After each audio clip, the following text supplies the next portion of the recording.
Hello good morning students. आज second chapter NCERT physics में questions को अभी हम लोग आगे बढ़ा रहे हैं। Last we discussed question number 16 तक डिस्कस कर लिया था शायद। यस, अब क्वेश्चन नंबर 17 ले रहे हैं। ठीक है, तो अब ये क्वेश्चंस को करते समय एनसीईआरटी बुक को सामने रखना, हमने जैसा हमेशा बोला है ना, so that you are able to understand everything, है ना, क्योंकि we will not be wasting time in writing down the questions पर नहीं लिखेंगे, questions read कर देंगे। अब इसके बाद इसमें इन्होंने दिया है क्वेश्चन नंबर 17 में a long charge cylinder of linear charge density lambda, a long cylinder of linear charge density इसमें लैम्डा दिया है। ठीक है, क्वेश्चन में जो डेटा है वो अभी हम पूरा लिखते जाएंगे। Is surrounded by a hollow coaxial cylinder, this is surrounded by another hollow coaxial cylinder. What is the, इसकी लेंथ एल है, the length of this is L and this is, इसके ऊपर चार्ज है। ठीक है, and this is surrounded by another coaxial. Coaxial का मतलब क्या है? जिसकी एक्सिस सेम है ना, इसके चारों तरफ एक और सिलेंडर है और दोनों की एक्सिस सेम है और अंदर वाले के ऊपर जो है चार्ज दिया हुआ है।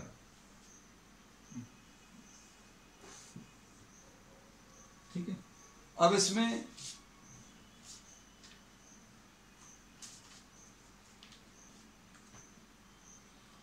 आगे क्या है? Find the electric field in the space between the two cylinders। अब इसमें जो चार्ज दिया है वो सिर्फ अंदर वाले के ऊपर दिया हुआ है। Suppose the radius of this is a, radius इसका ए है। जरूरत बिल्कुल नहीं पड़ेगी, दिया भी नहीं है, लेकिन सिर्फ समझाने के लिए अभी हम लोग ने इसके रेडियस ए और बी मार्क कर लिए। अब इसके बाद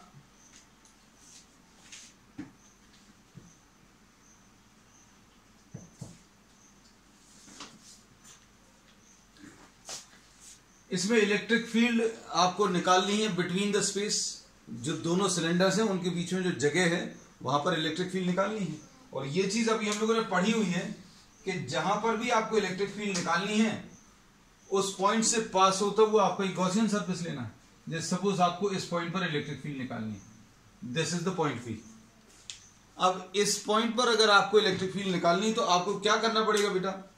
इस पॉइंट से पास होता हुआ एक गॉसियन सरफेस ले लीजिए। तो ये गॉसियन सरफेस जो अभी हम लोग ले रहे हैं, ये गॉसियन सरफेस अभी हम लोग सिलेंड्रिकल शेप का ही ले रहे हैं और इसका कलर चेंज कर दिया so that you are able to imagine कि अभी हम लोगों ने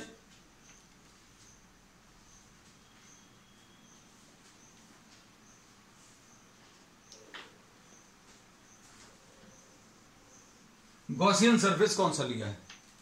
this is the Gaussian surface. तो ये प्रोसेस ही है सभी जगह। अभी हम लोगों को इलेक्ट्रिक फील्ड अगर निकालनी है तो जिस पॉइंट पर भी इलेक्ट्रिक फील्ड निकालनी है उससे पास होता हुआ एक गॉसियन सरफेस लेना है। तो इस पॉइंट से पास होता हुआ, इस पॉइंट पी से पास होता हुआ एक गॉसियन सरफेस ले लिया। अब हम लोग क्या करेंगे? इस गॉसियन सरफेस के लिए अभी हम लोग फ्लक्स निकालेंगे और गॉस लॉ अप्लाई करेंगे। और गॉस लॉ इसमें क्या बोलता है? That flux will be equal to अंदर का net charge divided by epsilon zero, ऐसा कुछ आएगा। तो अब इसमें सिंप्लीफाई करने के लिए फ्लक्स का कैलकुलेशन करना है। फ्लक्स का कैलकुलेशन अभी हम लोग 3 पार्ट्स में करेंगे। Flux for the left surface, flux for the right surface and flux for the curved surface. C is used for the curved surface। ठीक है, L किया है अभी हम लोगों ने यूज लेफ्ट सरफेस के लिए और R यूज किया है राइट सरफेस के लिए। ठीक है, तो अब फ्लक्स के कैलकुलेशंस अगर आपको करने हैं तो आपको क्या करना पड़ेगा? इलेक्ट्रिक फील्ड ड्रॉ करनी पड़ेगी। अब क्योंकि ये जो सिलेंडर है अंदर वाला ये पॉजिटिवली चार्ज है, इसलिए इसके कारण जो इलेक्ट्रिक फील्ड आएगी वहां पर आप शायद इमेजिन ना कर पाए, इसलिए अभी हमने यहां पर बना दी। Direction of electric field is always away from the positive. Direction of electric field away from the positive है, तो ये अवे फ्रॉम द पॉजिटिव आएगा इलेक्ट्रिक फील्ड का डायरेक्शन। इलेक्ट्रिक फील्ड का ये डायरेक्शन मार्क कर लिया।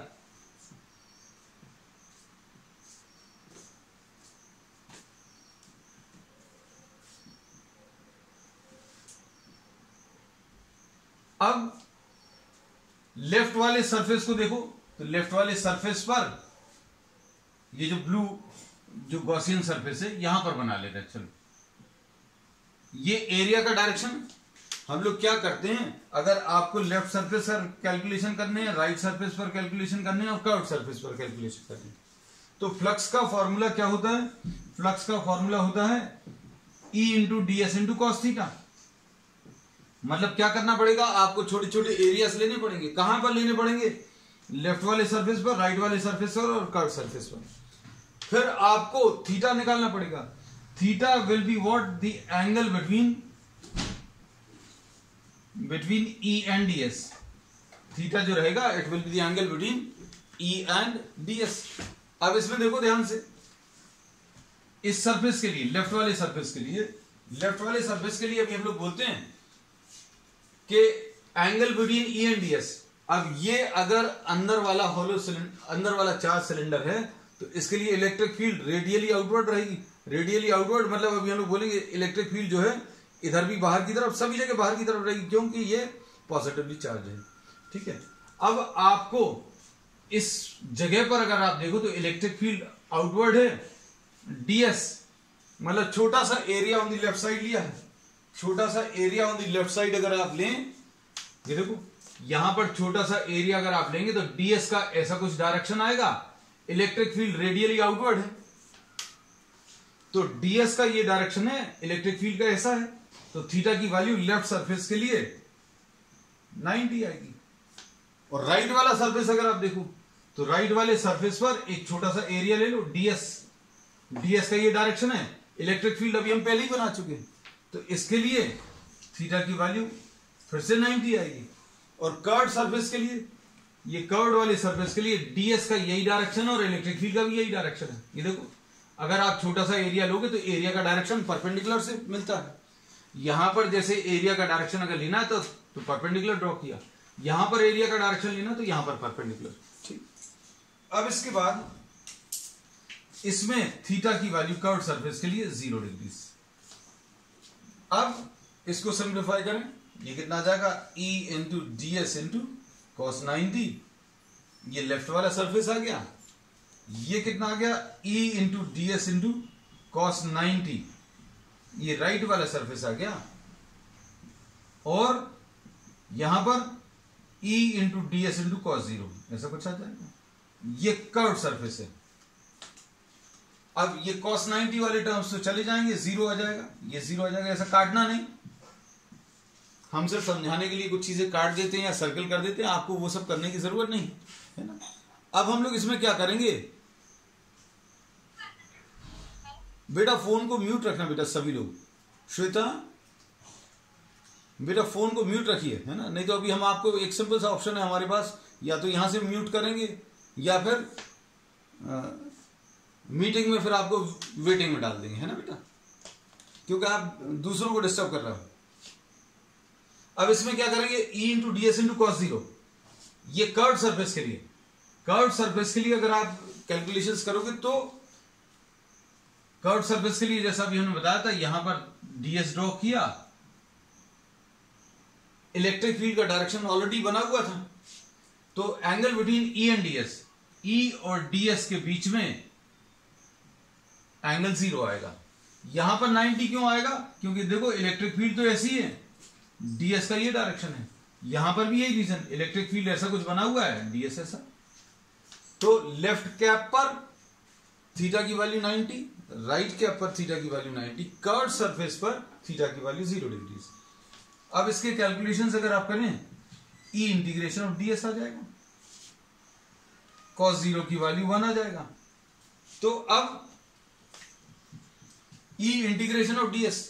इंटीग्रेशन ऑफ डीएस का मतलब है जितने भी छोटे छोटे एरियाज आए थे कहां पर, कर्व सरफेस के ऊपर। अब ये कर्व सरफेस के ऊपर जितने भी छोटे छोटे एरियाज हैं, सारे एरियाज को अगर आप ऐड करोगे तो क्या मिलेगा, इस गॉसियन सरफेस का, जो कि यहां पर ब्लू कलर से मार्क किया हुआ है, उसका टोटल कर्व सरफेस आ जाएगा। अब कर्व सरफेस अगर आपको कैलकुलेट करना है तो कर्व सरफेस का भी हमें फॉर्मूला मालूम है, ये कितना आ जाएगा 2πrl। ठीक, अब इसके बाद क्या करेंगे, देखो ध्यान से।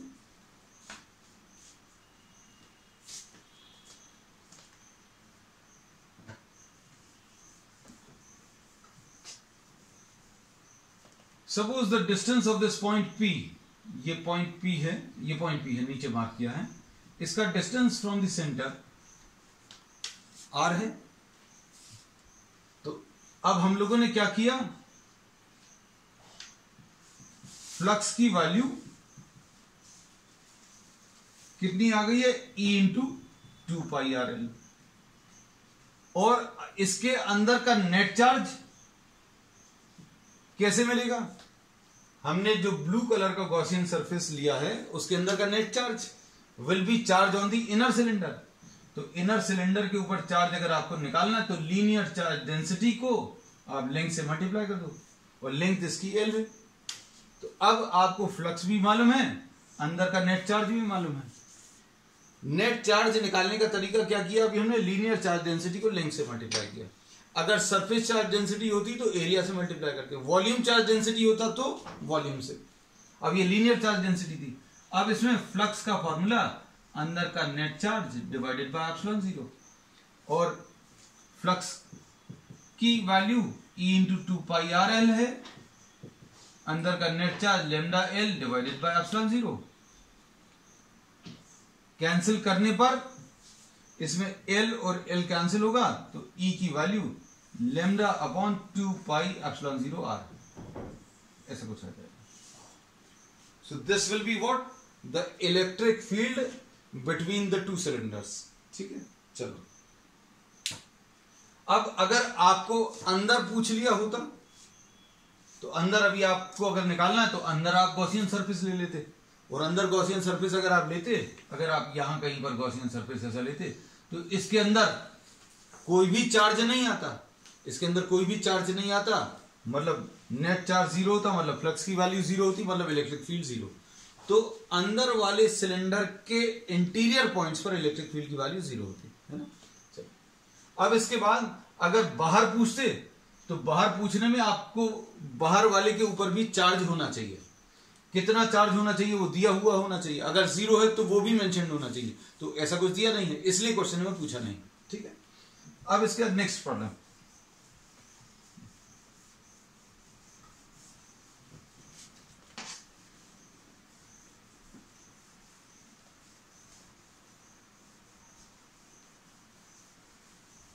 नेक्स्ट क्वेश्चन में देखो क्या दिया हुआ है, just go through the questions, reading जरूर कर लेना क्वेश्चन की ताकि क्लियर हो। अब इसमें दिया है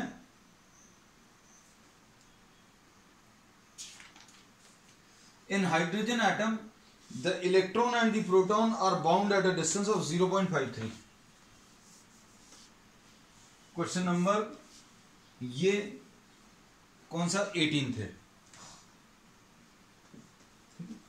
अब इसमें प्रॉब्लम में दिया है हाइड्रोजन एटम में इलेक्ट्रॉन एंड प्रोटॉन, सेंटर में ये +E है और इसके चारों तरफ -E रोटेट कर रहा है, और कितने डिस्टेंस पर रोटेट कर रहा है, 0.53 एंगस्ट्रॉम्स। ये तो एटॉमिक मॉडल है। एटॉमिक मॉडल में अभी हम लोग यही बोलते हैं कि भाई सेंटर में न्यूक्लियस है, न्यूक्लियस में प्रोटॉन्स हैं, न्यूट्रॉन्स भी हैं, लेकिन ये हाइड्रोजन है तो सबसे सिंपल एटम है। तो सेंटर में पॉजिटिव चार्ज +1E का है, और उसके चारों तरफ एक इलेक्ट्रॉन रोटेट कर रहा है, उसके ऊपर चार्ज -1E का है, और atom as a whole is electrically neutral. दोनों के बीच में डिस्टेंस 0.53 एंगस्ट्रॉम है। ठीक, क्वेश्चन अच्छे समझना बेटा। Estimate the potential energy, A part में पूछा है इन्होंने, find the potential energy of the system. Potential energy of the system, taking the zero of the potential energy, zero of potential energy at infinity. ये अभी हम लोग लेते ही हैं कि भाई किसी चार्ज को अगर हम इन्फिनिटी से, किसी चार्ज को अगर आप इन्फिनिटी से यहां तक लेकर आए तो जो वर्क आएगा, that work will get stored in the system in the form of energy, है ना। और पोटेंशियल एनर्जी का फॉर्मूला है, क्या है, Q1 into Q2 upon 4 pi epsilon 0 R, है ना। और इसमें अभी हम लोग क्या अज्यूम करते हैं कि potential energy at infinity is 0। Potential energy infinity पर कितनी है, 0 है। और अगर आपको potential energy of the system बताना है, ऑफ द सिस्टम अगर आपको बताना है तो कैसे बताते हैं, U at the given distance, जो दिया हुआ डिस्टेंस है उसमें से potential energy at infinity minus कर देते हैं। ये कभी अभी हम लोग लिखते नहीं हैं। क्यों नहीं लिखते, लिखने की जरूरत नहीं है, क्योंकि अभी हम लोग जब डिराइव करते हैं तभी अभी हम लोगों ने ये अज्यूम किया था कि आप इंफिनिटी पर पोटेंशियल एनर्जी 0 लेने वाले हैं, है ना, इसलिए ये नहीं लिखते। लेकिन प्रॉब्लम में आगे इसकी जरूरत पड़ेगी, इसलिए अभी हम लोगों ने लिख दिया कि आपको एग्जिस्टिंग डिस्टेंस पर कितना है और इंफिनिटी पर कितना है, दोनों को माइनस करके आप potential energy of the system निकालते हैं, है ना। तो अब हम लोगों ने क्या किया, या फिर इसको वर्क के टर्म से निकाल सकते हैं। भाई वर्क आप इंफिनिटी से यहां तक लाने में जो करेंगे वो आपको पोटेंशियल एनर्जी दे देगा, वो इंटीग्रेशन से कर सकते हैं, है ना, ठीक है। अब इसमें अभी हम लोग ये बोलेंगे गिवन डिस्टेंस कितना है, 0.53 है, और चार्जेस कितने हैं, चार्जेस भी रख दे बेटा, Q1 इंटू Q2, फॉर्मूला ये रखेंगे, Q1 E है और Q2 माइनस E है अपॉन 4 पाई एप्सिलॉन 0 और R लिख दिया, और इसकी वैल्यू कितनी है, 0। पोटेंशियल एनर्जी एक स्केलर क्वांटिटी है, इसलिए इसके कैलकुलेशंस में आप प्लस माइनस साइंस लेते हैं। पोटेंशियल एनर्जी एक स्केलर क्वांटिटी है, जब भी आप इसको कैलकुलेट करेंगे अगर कोई प्लस चार्ज है तो प्लस देंगे, माइनस चार्ज है तो माइनस देंगे। आप इलेक्ट्रिक फील्ड और फोर्स चूंकि वेक्टर्स हैं तो उनके कैलकुलेशन में कभी आप प्लस माइनस साइंस नहीं लिखते। प्लस माइनस साइंस का यूज वहां पर होता है किसमें, in finding out the directions, वो एक अलग मैटर है ना? लेकिन अभी हमने बता दिया यहां पर क्यों लेना है, वहां पर क्यों नहीं लेना, ये दोनों का रीजन अभी हमने क्लियर कर दिया। अब इसमें देखो, अगर आपको ये potential energy of the system निकालना है तो कैसे मिलेगा, वैल्यूज रख लो। ये आंसर जो आएगा बेटा, ध्यान से सुनना, ये आंसर आएगा -E² upon 4 pi epsilon 0 R, ये जूल्स में आएगा। ये आंसर किस में आएगा, जूल्स में आएगा। और अगर आपको ये कैलकुलेशंस इलेक्ट्रॉन वोल्ट्स में करने हैं, अगर जूल्स को आपको इलेक्ट्रॉन वोल्ट्स में चेंज करना है तो आपको क्या करना पड़ेगा, you have to divide by 1.6 into 10⁻⁻19। ये याद रखना, नोट कर लेना कि भैया जूल को एक और यूनिट ऑफ एनर्जी, एक और यूनिट ऑफ एनर्जी क्या है, इलेक्ट्रॉन वोल्ट, अगर उसमें चेंज करना है तो किससे डिवाइड करना है, ई से डिवाइड करना है। तो अब हम लोग इसमें क्या करेंगे, पोटेंशियल एनर्जी निकाल लेते हैं बेटा। Potential energy of the system ये आ जाएगा -1.6 इंटू 10⁻⁻19 का होल स्क्वायर और 1/4 पाई एप्सिलॉन 0 यानी 9 इंटू 10⁹ आएगा अपॉन आर। आर की वैल्यू कितनी है बेटा, 0.53 एंगस्ट्रॉम्स। एंगस्ट्रॉम यूनिट जो है इसको अगर आपको मीटर्स में चेंज करना है, जो जो चीजें नहीं मालूम आप नोट करते जाना, कोई दिक्कत नहीं, हम बताते जा रहे हैं, हर चीज बता रहे हैं। 0.53 इंटू 10⁻⁻10 ये मीटर्स में चेंज हो जाएगा, है ना। तो 0.53 इंटू 10⁻⁻10 लिख लिया, तो ये आंसर जूल्स में आया। हमने बोला कि आपको अगर इसको इलेक्ट्रॉन वोल्ट्स में चेंज करना है तो किससे डिवाइड करना है, to change in electron volts divide by 1.6 into 10⁻⁻19। तो मतलब एक 1.6 इंटू 10⁻⁻19 कैंसिल हो जाएगा, ऊपर स्क्वायर है ना। तो आंसर जो आएगा इसका कितना आएगा बेटा, -1.6 into 10⁻⁻19 into 9 into 10⁹ divided by 0.53 into 10⁻⁻10। ये इलेक्ट्रॉन वोल्ट्स में क्या कर दिया बेटा अपन ने, इसमें देखो एक ही लिखा हुआ है, यहां पर दो लिखे हुए थे, स्क्वायर लगा हुआ था, और ये क्लियरली लिख दिया कि इलेक्ट्रॉन वोल्ट में चेंज कर लिया। कैसे चेंज किया, 1.6 इंटू 10⁻⁻19 से डिवाइड किया है ना। तो अब क्या आ जाएगा इसका आंसर बेटा फाइनली, अब इसमें फाइनली आंसर आएगा U is equal to -1.6 into 9 into 10⁻⁻19 plus 9, -19 plus 9, और नीचे से भी ये ऊपर जाएगा तो -10 ऊपर जाकर +10 हो जाएगा, हो गया, अपॉन 0.53। अब ये देखो -19 प्लस 9 -10 आएगा, और -10 प्लस 10 ये 0 आ जाएगा। तो ये कितना आ जाएगा बेटा, 16 9 144, तो -144 14.4 अपॉन 0.53 इलेक्ट्रॉन वोल्ट्स। ये 14.4 अपॉन 0.5, 14.4 को हाफ से डिवाइड कर रहे हैं, मतलब ये 28 के करीब आएगा, 28 से कम आएगा। तो ये आंसर इसका 27.2 इलेक्ट्रॉन वोल्ट्स है। ये पहला पार्ट सॉल्व हो गया, ठीक। अब इसके बाद क्या बोला है, बी पार्ट। ये क्वेश्चन को बेटा अच्छे समझना, क्योंकि छोटा सा क्वेश्चन है, मतलब कॉन्सेप्ट्स बहुत छोटे छोटे हैं, कैलकुलेशंस जब आप करेंगे तो भी बहुत जल्दी कर लेंगे, लेकिन पहली बार समझने में आपको हर चीज को समय लगेगा, है ना। अब इसमें क्या दिया है देखो, बी पार्ट में इन्होंने कहा है what is the minimum work required to free the electron, what is the minimum amount of work required to free the electron given that its kinetic energy in the orbit is half the magnitude of potential energy obtained in the part A। अब देखो इन्होंने जो बोला है, बहुत जो एक statement में बोला है उसको हम सिंपल भाषा में लिख दें।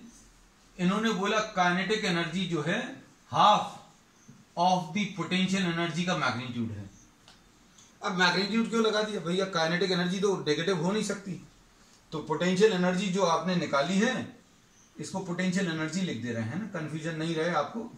पोटेंशियल एनर्जी और काइनेटिक एनर्जी, पोटेंशियल एनर्जी का आधा अगर आप लोगे तो नेगेटिव में आएगा, तो काइनेटिक एनर्जी तो नेगेटिव नहीं हो सकती। तो इन्होंने क्या बोला, half the magnitude of potential energy. तो ये कितना आ जाएगा बेटा, हाफ 27.2 यानी 13.6 इलेक्ट्रॉन वोल्ट काइनेटिक एनर्जी आ गई। टोटल एनर्जी को टीई लिख दे रहे हैं, ये याद रखना, टोटल एनर्जी, ये potential energy plus kinetic energy आएगी, है ना। अब इसमें देखो बेटा ध्यान से, पोटेंशियल एनर्जी कितनी है, potential energy -27.2 plus kinetic energy 13.6, इसको सिंप्लीफाई करोगे तो ये -13.6 इलेक्ट्रॉन वोल्ट है। अब इसमें ये याद रखना, अच्छे सुनना बेटा हमारी बात को, कि कहीं पर भी टोटल एनर्जी नेगेटिव का मतलब क्या होता है। ये 11th के टॉपिक्स में भी अभी हमने बताया था, अभी हम आज फिर से रिपीट कर दे रहे हैं, क्योंकि अभी अब यही मानकर चलते हैं कि आपको टोटल एनर्जी नेगेटिव का मतलब नहीं मालूम।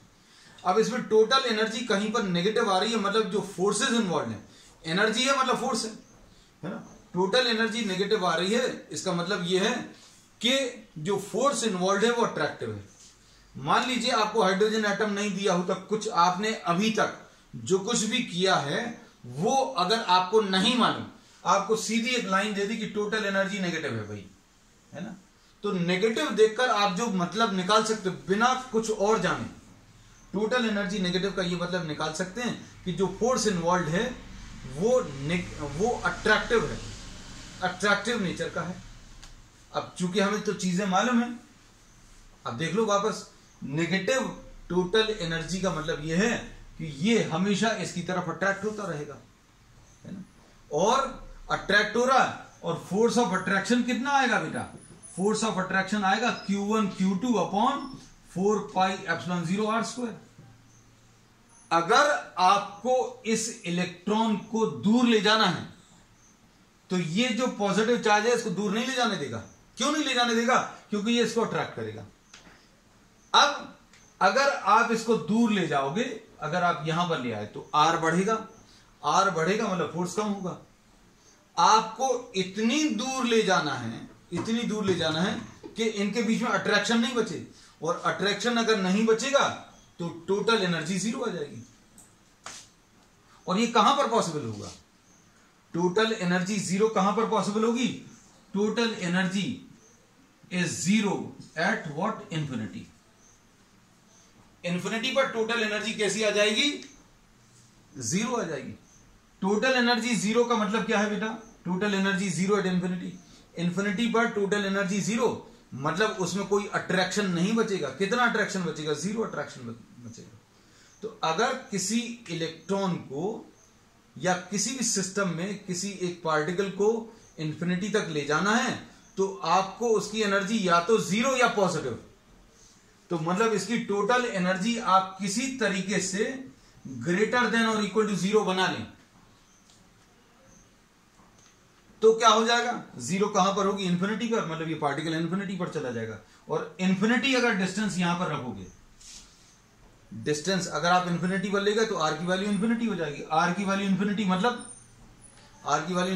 फोर्स 0 आ जाएगा। तो यही अभी हम बता रहे हैं कि भैया इसका जो अट्रैक्शन है उस अट्रैक्शन से आप इसको दूर ले जाओ। कितनी दूर ले जाओ? इतनी दूर ले जाओ कि इसका इंफ्लुएंस नहीं बचे। तो ये कहां पर पॉसिबल है? इंफिनिटी पर पॉसिबल है। तो अब हम लोग बोलेंगे टोटल एनर्जी एट इंफिनिटी 0 है। तो अब हम लोग इसमें क्या बोलेंगे? Work done in removing the electron, work done in removing the electron, यही निकालना था आपको। This will be equal to what? Plus 13.6 electron volt, क्योंकि इसकी टोटल एनर्जी अभी प्रेजेंट में माइनस 13.6 है। आप इसको प्लस 13.6 दे दोगे तो टोटल एनर्जी 0 हो जाएगी। और टोटल एनर्जी 0 कहां पर होती है? इंफिनिटी पर होती है। इंफिनिटी पर है मतलब ये इलेक्ट्रॉन कहां चला गया? इस एटम से रिमूव हो गया, इनफाइनाइट डिस्टेंस पर पहुंच गया। इनफाइनाइट डिस्टेंस पर पहुंच गया मतलब फोर्स 0 हो गया। तो इसमें अभी हम लोग ये कह सकते हैं that the energy required to remove the electron will be greater than or equal to 13.6 electron volt. इसका मतलब यह है आपको इस इलेक्ट्रॉन को इसके घर से अगर बाहर निकालें तो 13.6 तो देना है। अगर ज्यादा दे दिया तो क्या हो गया? ज्यादा भी चलेगा, कोई समस्या नहीं है, क्योंकि आप अगर 13 मिनिमम कितना देना है ये इन्होंने पूछा तो मिनिमम 13.6 आ गया। ठीक, दैट्स ऑल। ठीक है, अब इसका सी पार्ट देखो। क्वेश्चंस इतने अच्छे दिए हुए हैं एनसीईआरटी में, क्योंकि इसमें इतनी सारी चीजें कॉन्सेप्चुअली बताने की रहती हैं। अब अगर आपको सोल्यूशन ही देखना तो आप देखना हर एक प्रॉब्लम का सोल्यूशन मुश्किल से 2-3 लाइंस का है, लेकिन उसमें कॉन्सेप्ट इन्वॉल्व इतने ज्यादा हैं। और किताबों से अगर आप पढ़ते हैं तो उनमें सोल्यूशन 2-3 लाइंस का ही रहता है और 2-3 लाइंस का ही होता है। अगर आप इसको भी सॉल्व करोगे तो 2-3-4 लाइंस का ही है ज्यादा से ज्यादा, लेकिन इसमें कॉन्सेप्ट्स बहुत सारे बताए हैं। अब इन्होंने बोला what are the answers to the A and B part if the zero of the potential energy is taken at. अब देखो ये क्वेश्चन इन्होंने कुछ थोड़ा सा चेंज कर दिया। ये प्लस ई का चार्ज है और ये 0.53 पर ही है क्या चीज? इलेक्ट्रॉन। अब जो अभी हम लोग लेते थे क्या? पोटेंशियल एनर्जी एट इंफिनिटी 0 लेते थे। अब इन्होंने ये जीरो चेंज कर दिया, ये क्या किया है, जीरो चेंज कर दिया। अब इसमें जीरो अभी हम लोग क्या बोलते हैं, जैसे देखो अगर आप इस ऑब्जेक्ट को यहां से उठाकर यहां पर लेकर आए तो वर्क करना पड़ेगा, और जो वर्क अभी आप करोगे वो इसके अंदर स्टोर हो जाएगा in the form of energy, और इसको पोटेंशियल एनर्जी बोलते हैं। अगर आप ग्राउंड से देखें तो यहां की कुछ पोटेंशियल एनर्जी आएगी और यहां की कुछ पोटेंशियल एनर्जी आएगी, डिफरेंस जो रहेगा वो कितना आएगा, आप ग्राउंड से लेकर यहां तक की पोटेंशियल एनर्जी में से, यहां से ग्राउंड से लेकर यहां तक की पोटेंशियल एनर्जी माइनस कर दीजिए, तो ये आपको वर्क के कैलकुलेशंस आ जाएंगे। बिल्कुल ऐसे ही कुछ अभी हम लोग यहां पर करने वाले हैं। हम लोगों को क्या दिया हुआ है बेटा कि पोटेंशियल एनर्जी इंफिनिटी पर जीरो होती है, लेकिन अब हम लोग क्या कर रहे हैं, जीरो आपने कहीं और पर शिफ्ट कर लिया। जैसे अभी हमने ये एग्जांपल दिया था कि ये ए पॉइंट है, ये बी पॉइंट है, इसका ग्राउंड से एल्टीट्यूड जो अभी हम एग्जांपल पेन का ले रहे थे, सपोज 2 मीटर है, अब हम इसको 1 मीटर ऊपर ले जाएं, है ना, तो यहां की पोटेंशियल एनर्जी कितनी मिलेगी बेटा, m इंटू जी इंटू 2, और यहां की पोटेंशियल एनर्जी कैसी मिलेगी, m इंटू जी इंटू 3। पोटेंशियल एनर्जी अलग अलग। अब क्या करें, मान लीजिए ये जीरो जो ग्राउंड अभी हमने लिया है वो यहां से 0.5 मीटर्स ले लें,